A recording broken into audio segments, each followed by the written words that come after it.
Pak kerjanya banyak, ya, saya capek. Hai calon pemimpin masa depan, selamat datang di podcast SI Indonesia. Hari ini saya bersama tamu dari Surabaya, Ko Adrian Santoso. Selamat datang Ko Adrian. Selamat sore Pak Sen. Terima kasih sudah diundang ke ruang belajar Alex Tilaar. Suatu kehormatan buat saya mengisi acara ini. Ya, Semangat sekali Pak. semangat ya. Oke, saya juga berterima kasih Ko Adrian sudah jauh dari Surabaya, sudah bisa hadir di podcast SI Indonesia. Itu adalah suatu penghargaan sendiri buat kami. Nah, Ko Adrian, kita mau sedikit berbagi pengalaman karena memang podcast SI Indonesia dibuat dengan tujuan ingin membagikan pengalaman kepada calon pemimpin masa depan.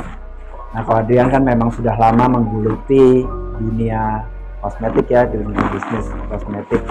Mungkin bisa sedikit sharing nih, ya mungkin dari pertama Ko Adrian membuat toko kosmetik di Surabaya dengan nama CV Star ya. Itu bisa nggak diceritakan sedikit apa sih yang mendasari cikal bakalnya Ko Adrian membuat toko kosmetik di Surabaya?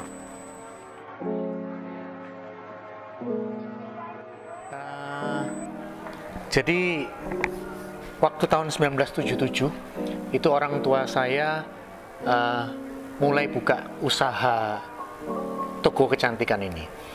Nah, waktu itu di lantai 1 papa saya berjualan barang-barang kecantikan, terus kemudian di lantai 2 mama saya itu buka kursus salon. Jadi di sana mereka menghidupi kami bertiga, anak laki sampai dewasa semua. Nah, waktu itu tidak serame sekarang ya. Salon-salon juga masih sedikit sekali. Jadi apa yang dijual itu benar-benar kebutuhan orang-orang yang di sekitar situ. Jadi sampai papa mama saya itu jual bola lampu ya. Tapi akhirnya mereka mulai fokus ke bidang kecantikan ya, kebutuhan salon itu mereka sampai dagang dan cari barang itu sampai ke Bandung, sampai ke Jakarta, sampai ke Semarang. Nah,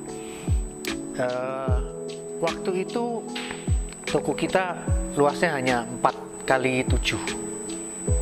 Nah, di Jalan Pengampon 45.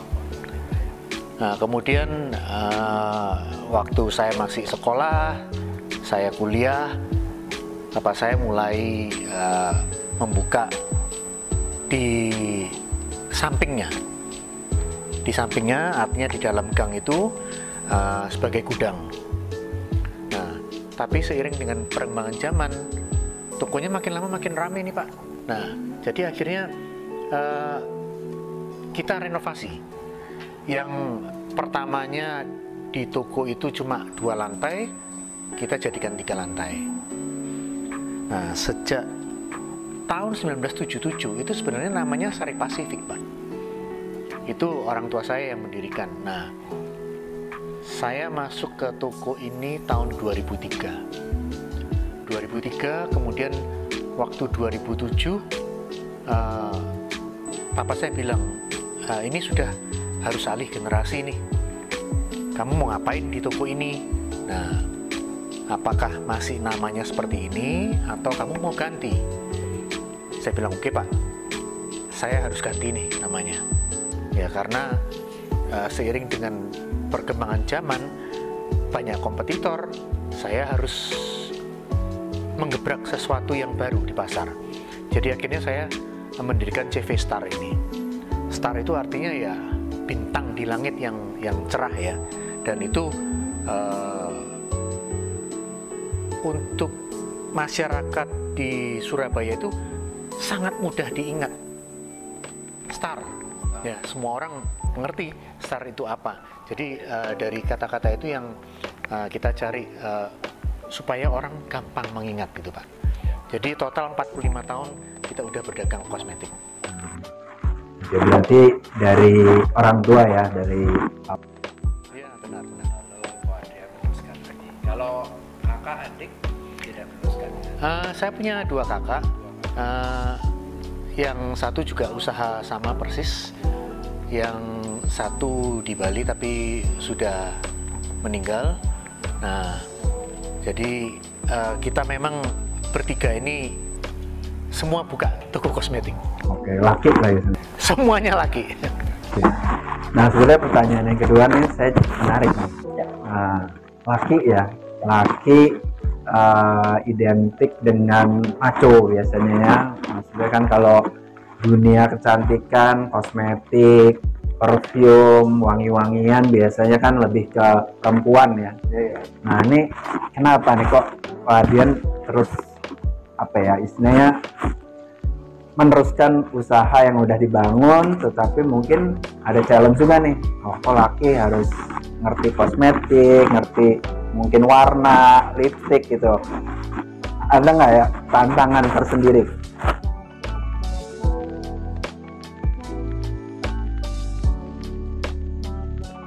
Pertanyaannya sangat sulit. Ya, saya mikirin itu semalaman. Jadi apa yang harus saya jawab ini? Ya, cowok kok di bidang kosmetik. Nah, saya ini suka tantangan. Jadi waktu saya kuliah dulu, saya harus bekerja sebagai cleaner, ikut orang, ya bermacam-macam kebangsaan di sana. Terus kemudian saya kerja di hotel, juga banyak background. Saya kerja di pabrik, ya. Jadi semua bidang itu saya cobain. Memang saya dulu kuliahnya perhotelan, saya kuliahnya kemudian lanjut ke bisnis computing. Nah, kosmetik ini tantangan yang paling baru yang saya harus taklukkan. Nah, bagaimana sih? Saya lihat kok kompetitor saya ini yang lain juga cowok, masa saya nggak bisa nih? Nah, apalagi papa saya bilang, ini toko nggak ada yang nerusin nih, mau nggak? Atau kamu terus mau jadi profesional? Jadi butuh sekitar 3 tahun untuk meyakinkan saya terjun ke bisnis kecantikan ini. Akhirnya saya memberanikan diri. Saya banyak belajar dari para beauty advisor yang ada di toko. Ya, kemudian supplier. Saya banyak belajar dari mereka. Kemudian dari rekan-rekan toko-toko yang lain itu juga saya mengambil inspirasi dari mereka. Tapi yang paling banyak kasih saya ide itu mama saya. Karena dari kecil mama saya memang kerjaannya salon. Jadi saya masih ngeliat nih, oh harus kayak begini rambutnya, kemudian make upnya kayak begini. Nah, itu bagaimana mama saya membuat seseorang menjadi cantik, itu wow, kerjaan yang luar biasa. Di situ saya tertantang. Saya gimana sih buat wanita Indonesia ini jauh lebih cantik.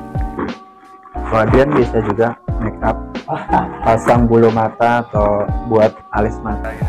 Saya nggak bisa, saya cuma bisa cuci muka, terus kemudian pakai pelembab, itu aja Pak Sen. Saya juga ya make up. Nggak bisa, Pak. Oke. Nah, tadi juga menarik, Pak Adrian juga belajar dari beauty advisor ya, orang-orang yang istilahnya tiap hari lah ya di toko juga. Nah, saya pernah waktu itu juga ke toko Pak Adrian di Surabaya. Saya lihat banyak juga ya timnya di sana, beauty advisor, timnya Pak Adrian. Nah, itu ada kiat-kiatnya Pak Adrian nggak sih bisa mengolah mereka dengan baik sehingga mereka juga bekerja dengan semangat, dengan loyalitas yang tinggi? Ada nggak kiat-kiatnya Pak Adrian?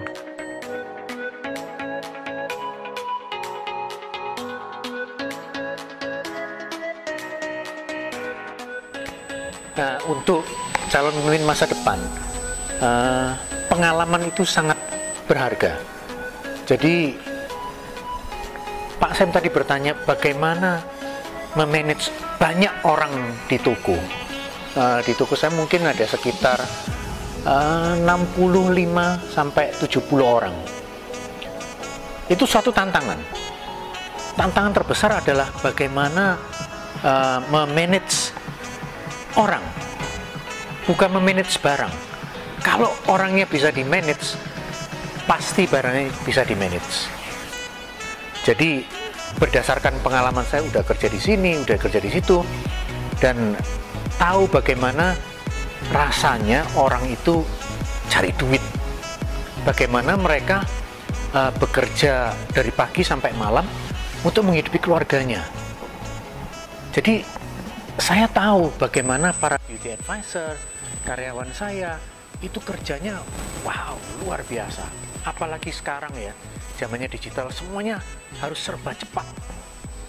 Nggak bisa cuma santai-santaian aja.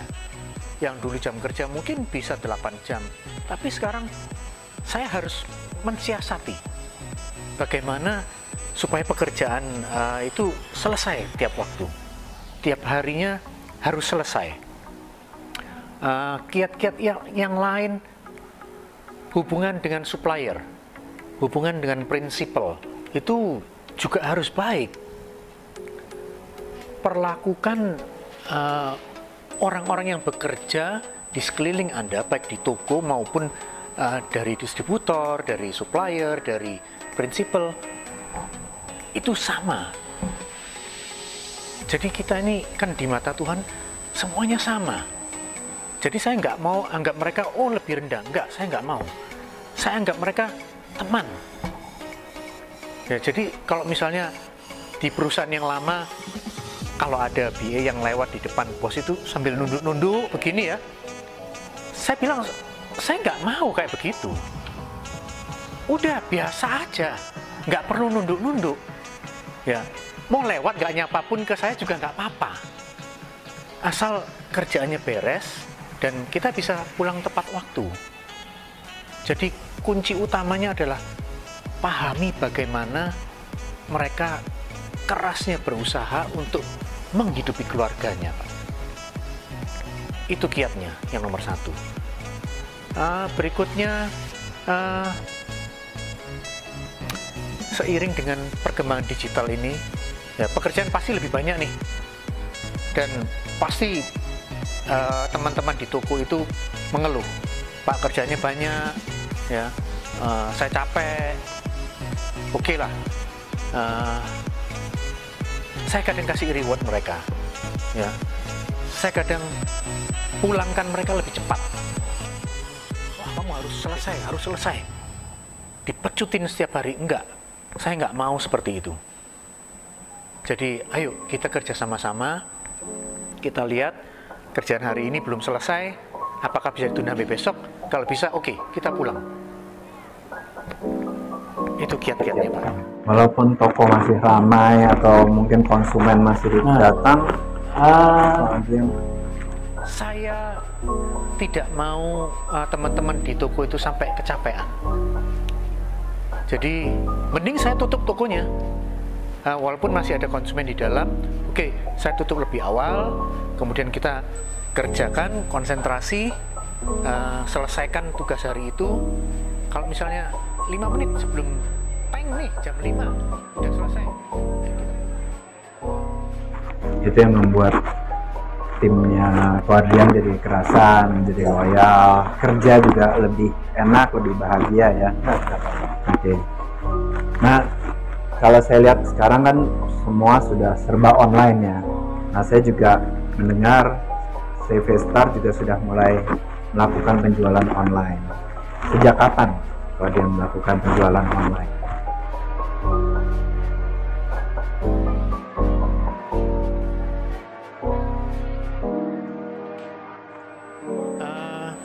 Kita mulai berjualan online itu 4,5 tahun yang lalu. Itu kita mulai dari meja kecil seperti ini, ya, cuma satu komputer aja. Kemudian satu hari paling cuma 1 paket, ya, kemudian 1 bulan berlalu cuma 3 paket, ya, 5 paket. Saya mulai berpikir, salah sih buka toko online ini, kok katanya teman-teman wow rame, ya, tapi udah lama sekali, sampai 3 bulan itu paling cuma 25 paket, ya paling banyak 30 paket Pak. Akhirnya suatu saat ada teman yang bilang, kamu jangan cuma ngelihat 3 bulan pertama dong, ya lihatlah sekelilingmu. Sekelilingmu itu udah berapa paket setiap hari. Nah, dari situ saya mulai tertantang lagi. Bagaimana saya bisa mengembangkan supaya ini bisa menjadi 100 ya, bisa menjadi 200 dan seterusnya. Nah, itu akhirnya saya jalani ya, dengan tekun. Kemudian Shopee mulai melirik kita diberi relationship manager.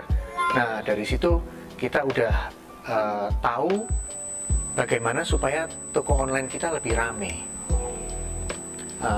Bagaimana cara kita mempersingkat waktu packing. Bagaimana cara kita menghemat biaya packing.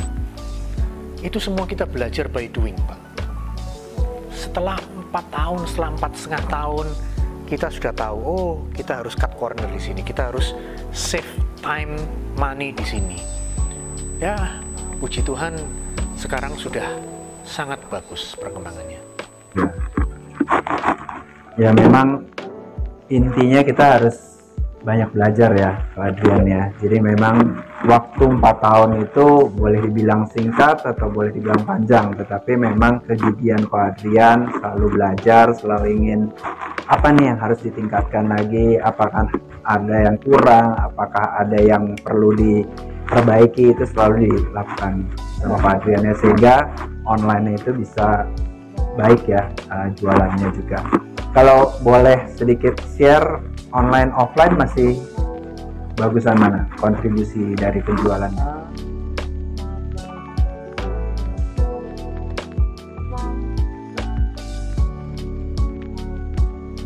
Sekarang bagusan online ya, jadi kalau dulu mungkin sebelum pandemi offline itu sekitar 75%, yang online 25%, tapi sekarang online-nya udah 60%, yang offline 40%. Oke, berarti terjadi perubahan ya perilaku konsumennya. Dan apakah kalau Pak Adrian lihat, apakah memang kedepannya online terus akan berkembang semakin besar atau hanya fenomena sebentar aja, short term saja? Ya, saya percaya online akan terus berkembang karena konsumen ini sekarang udah pengennya praktis, membeli sesuatu hanya dengan memencet tombol di handphone. Mereka nggak mau lagi harus ganti baju, ya, kemudian naik kendaraan, panas-panas, bayar parkir, beli bensin, semua dengan teknologi digital sekarang ini, dengan sentuhan jari, udah datang 2 jam mungkin udah sampai di rumah, atau kalau nggak terburu-buru 2 hari udah sampai di rumah. Jadi saya yakin online ini akan terus berkembang. Pertanyaan terakhir Pak Adrian, apa sih faktor yang menyebabkan sebuah bisnis itu dapat bertahan, terutama di zaman cepat perubahan seperti ini ya, dengan teknologi, dengan kemajuan zaman seperti ini? Ada nggak yang bisa disiaringkan ke para calon pemimpin, gimana sih kita mau bertahan suatu bisnis itu?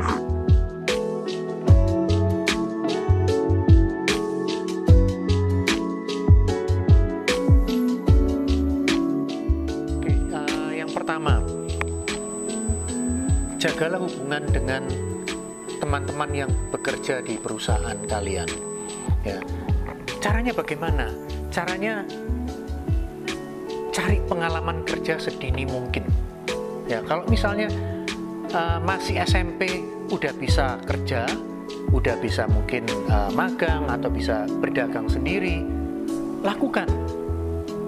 Jadi SMP, SMA, kuliah itu waktu-waktu yang luar biasa untuk menimba pengalaman. Setelah kuliah, Anda harus benar-benar menjadi profesional. Nah, kalau udah kerja di perusahaan orang lain dan bergaul dengan pekerja yang lain di perusahaan tersebut, Anda pasti tahu bagaimana cara memanage emosi, bagaimana cara Anda melihat hubungan antara karyawan dengan bos, ya, atau bos dengan bos, atau karyawan dengan karyawan, ya. Di situ sangat penting, karena kalau Anda tidak punya pengalaman, kemudian langsung di handover nih, misalnya sama orang tuanya, tolong dong teruskan perusahaannya ini. Nah, akhirnya mereka tidak punya pengalaman. Oke, yang kedua, ikuti kemajuan teknologi. Contoh yang paling gampang, cara kita berjualan, mungkin sekitar 20 tahun yang lalu, jualannya lewat website nih Pak. Ya. Kemudian berkembang lagi, jualan lewat Facebook. Berkembang lagi, jualan lewat WhatsApp. Kemudian Instagram. Tahun depan, entah 2 tahun lagi, pasti akan ada perubahan. Dan itu harus diikuti semua. Sedini mungkin Anda harus tahu apa yang terjadi sih di dunia digital ini. Kalau misalnya Anda terlambat untuk masuk, pasti akan ditinggal oleh kompetitornya. Oke, kemudian yang ketiga, pengalaman sangat perlu. Kenapa? Kita pasti berkompetisi ya dengan toko A, toko B. Bagaimana kita menjaga emosi? Jangan dilawan. Ya, tunggu saat yang tepat. Kadang karyawan saya di toko bilang, kenapa Bapak nggak mau lawan itu? Kan bisa. Bisa. Tapi saya kepingin lihat Anda bekerja di toko saya 20 tahun ke depan. Ketimbang cuma 1 tahun ke depan. Dia ngomong sama customer, oh di sana lebih murah, di situ lebih murah. Diam dulu. Tidak mungkin orang juara selamanya. Jadi sabar. Kuncinya sabar, masuk di saat yang tepat. Di situ kuncinya. Nah, yang terakhir, ketahui kelemahan dan keunggulan kita sendiri dan kompetitor. Bagaimana caranya? Kita sekarang udah zaman terbuka, ya, tinggal tanya Google aja. Di situ semuanya kelihatan. Apa sih kelemahannya dia? Apa sih keunggulannya dia? Setelah kita tahu, pakailah data tersebut supaya perusahaan kita ini bisa long lasting, bisa bertahan sampai 5 generasi, 7 generasi, bahkan mungkin sampai 20 generasi. Terima kasih Pak Sim. Luar biasa ya, kita dapat pengalaman yang berharga sekali, terutama untuk para calon pemimpin masa depan. Pengalaman Ko Adrian dalam membina perusahaan, dalam melakukan relasi terhadap konsumen, terhadap sesama teman, relasi kerja, itu dilalui dengan begitu boleh melalui tantangan yang cukup berat juga ya, dengan tantangan dari Ko Adrian, mulai dari bekerja sebagai di pabrik, di perhotelan, atau di berbagai macam industri. Ko Adrian bisa melaluinya dengan baik. Jadi kesimpulannya di sini, kita sebagai para pemimpin masa depan harus berani menerima tantangan. Ya, kita harus juga berani belajar berubah, karena kalau tidak berubah atau tidak belajar, kita akan ditinggalkan sama kompetitor atau bahkan sama perusahaan-perusahaan lain. Dan tadi yang saya tangkap juga terakhir, kita jangan terlalu emosi, jangan terlalu mau istilahnya cepat instan ya. Istilahnya kita harus lakukan ini, harus melakukan itu dengan sesegera mungkin, tetapi kita harus perlu menganalisa dulu apakah memang perlu kita lakukan saat ini atau kita harus tunggu pada saat yang tepat. Sekali lagi terima kasih. Terima kasih Pak Sam, terima kasih Pak.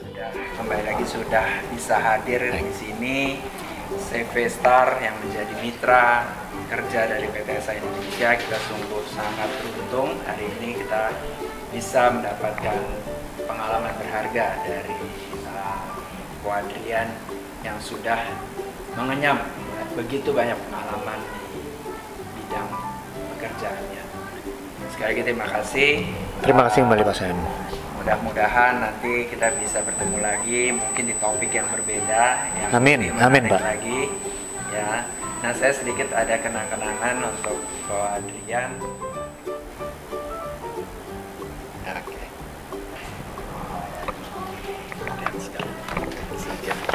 Terima kasih Pak Sam. Oke, Terima kasih, ya, terima kasih sukses Pak. selalu ya. Terima kasih atas podcast SA Indonesia kali ini. Semoga podcast SA Indonesia ke depannya bisa juga memberikan banyak manfaat bagi para calon pemimpin masa depan. Dan semoga apa yang kami berikan kali ini juga memberikan inspirasi bagi teman-teman, bagi calon pemimpin masa depan. Sekali lagi terima kasih. Salam calon pemimpin. There, here, there, everywhere.